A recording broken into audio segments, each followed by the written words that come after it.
Nos episódios anteriores, falando sobre reciprocidades, nós apresentamos o que são reciprocidades. São aqueles deveres mútuos que um cristão tem em relação ao outro. Também explicamos a respeito do conteúdo das reciprocidades, que é o amor fraterno mútuo. As palavras de Jesus Cristo: um novo mandamento lhes dou, que vos ameis uns aos outros como eu os amei. Também falamos um pouco sobre a forma como as reciprocidades devem ser exercidas. E esta forma tem a ver com humildade e condescendência. E nós fizemos isso a partir do exemplo de Jesus, de lavar os pés dos discípulos. Também explicamos que Jesus idealizava uma comunidade de servos, um servindo ao outro. E ele, mais do que dar um mandamento, ele deu claras evidências. Ele demonstrou como nós devemos viver, servindo uns aos outros. Pois ele mesmo diz que o Filho do Homem não veio para ser servido, mas para servir e dar sua vida em resgate de muitos. Jesus Cristo, servo de Deus, se tornou servo dos homens para resgatá-los, para trazer a nós salvação e nos ensinar como nós deveríamos viver em comunidade. Neste episódio, eu quero falar sobre o dever de orarmos uns pelos outros. Tiago, irmão do Senhor, disse: confessai, pois, os vossos pecados uns aos outros, e orai uns pelos outros, para serdes curados. Muito pode, por sua eficácia, a súplica do justo. Nós temos nas Escrituras alguns exemplos de pessoas que entenderam esta dinâmica, este dever de interceder pelos outros. Samuel, ao entregar sua função de líder, depois de ter ungido a Saul como rei de Israel, ele diz ao povo: quanto a mim, longe de mim que eu peque contra o Senhor, deixando de orar por vós.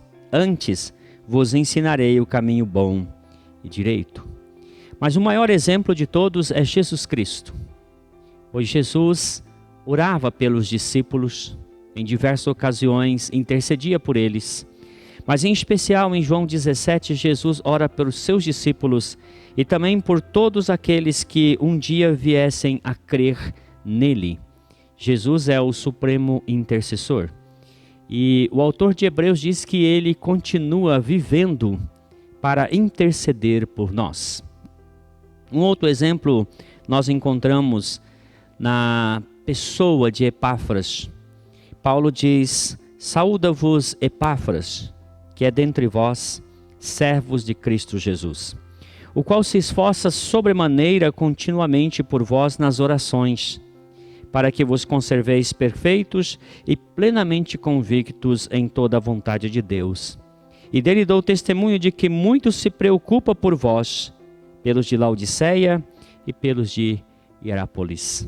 Em cada carta de Paulo, exceto a carta aos Gálatas, ele introduz as cartas dizendo: eu não canso de agradecer a Deus sempre que oro por vocês. Paulo era um intercessor pelas igrejas. Nós temos, na realidade da igreja brasileira, algumas dificuldades de levar as pessoas a compreender que todo cristão tem o dever de orar uns pelos outros. Este dever é também um privilégio, pois orar é um privilégio que Deus concede aos seus filhos. Este privilégio está ligado à aliança que Deus tem feito conosco por meio de Jesus Cristo. Mas por que nas comunidades cristãs, principalmente pensando na realidade brasileira, as pessoas não oram umas pelas outras? Não é muito comum acontecer isso, porque existem alguns mitos que as pessoas creem. O primeiro mito é que pastores e presbíteros são as pessoas designadas por Deus para orar na igreja. É muito comum as pessoas quererem que o pastor ou o presbítero orem por elas.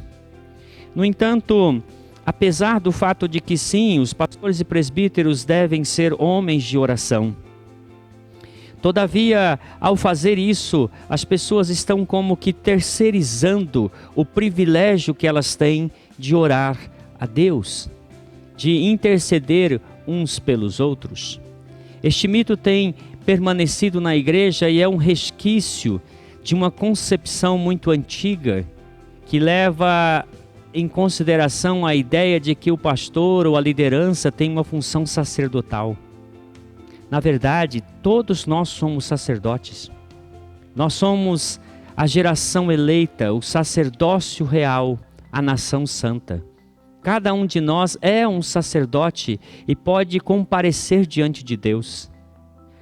Durante a Reforma, os reformadores defenderam a tese do sacerdócio universal de todo crente. Eles não aceitavam que somente o padre ou o bispo representasse as pessoas diante de Deus. Por isso eles se levantaram contra esse ensinamento e disseram que todo cristão pode achegar-se ao trono da graça de Deus e interceder, orar por si e também orar pelos outros. Isso chamamos de sacerdócio universal de todo crente. Um outro mito é que o ministério de oração é específico para quem tem dom de oração. Irmãos, há mais de 30 dons relacionados no Novo Testamento, mas em momento algum, em nenhuma das listas aparece o dom de oração. Não existe dom de oração. A oração é um privilégio, é um dever também. Quando nós encontramos em algumas igrejas irmãos que oram, ou irmãs que oram, ou grupo de oração, nós podemos achar que isso seja bom, mas não é necessariamente bom. Porque na verdade essas pessoas, elas estão realizando algo que toda a igreja deveria realizar. O ministério de oração é o ministério da igreja. Não pode ser um ministério na igreja. O ministério de louvor, por exemplo, exige que os seus integrantes tenham algumas habilidades musicais. Mas não é necessário nenhuma habilidade específica para orar. Basta orar.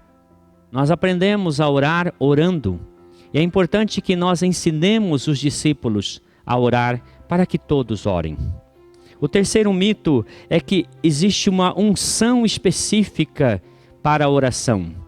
Não existe unção específica para a oração. Existe, como eu disse, um dever e um privilégio.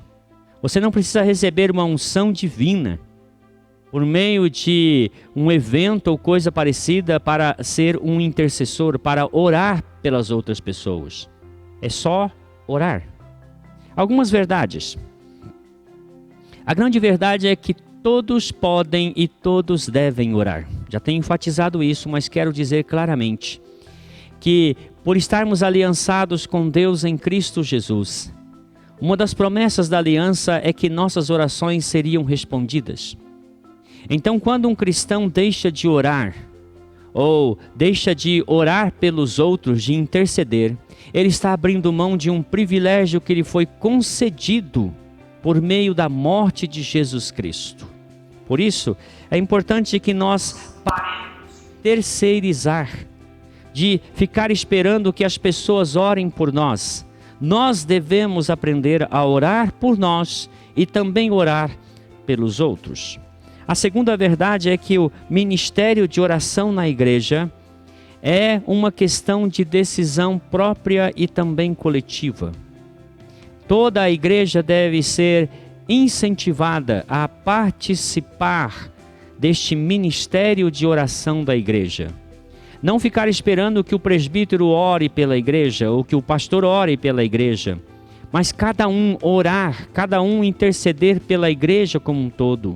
Orar pelos líderes, orar uns pelos outros. A terceira verdade é que a oração é um meio de graça. Quando nós falamos sobre meio de graça, nós entendemos aqueles meios estabelecidos e propostos por Deus para que nós nos aproximemos dele. E a oração é o mais efetivo meio de graça.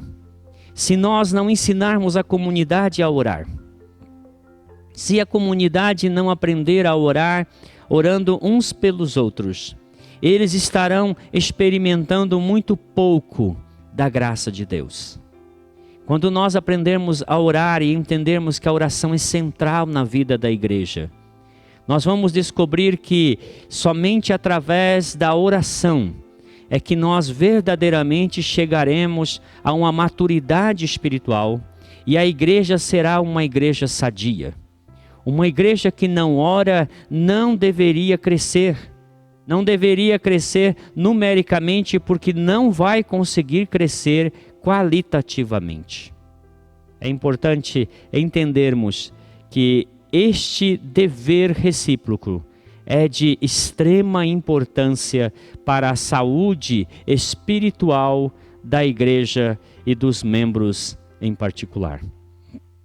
Como pastor, desejo enfatizar que nós precisamos repensar o culto.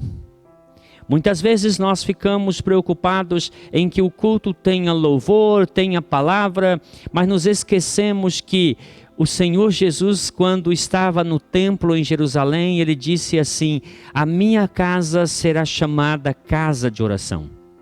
É necessário abrir um espaço dentro do momento cultico para orações intercessórias, pessoas orando uns pelos outros, não aguardando que um representante ore por elas, mas uma orando pela outra, entendendo que pode muito a oração de um justo, porque o Senhor Jesus Cristo prometeu que ouviria a oração dos seus discípulos. Se alguém é discípulo e não ora, nós temos aí um grande problema.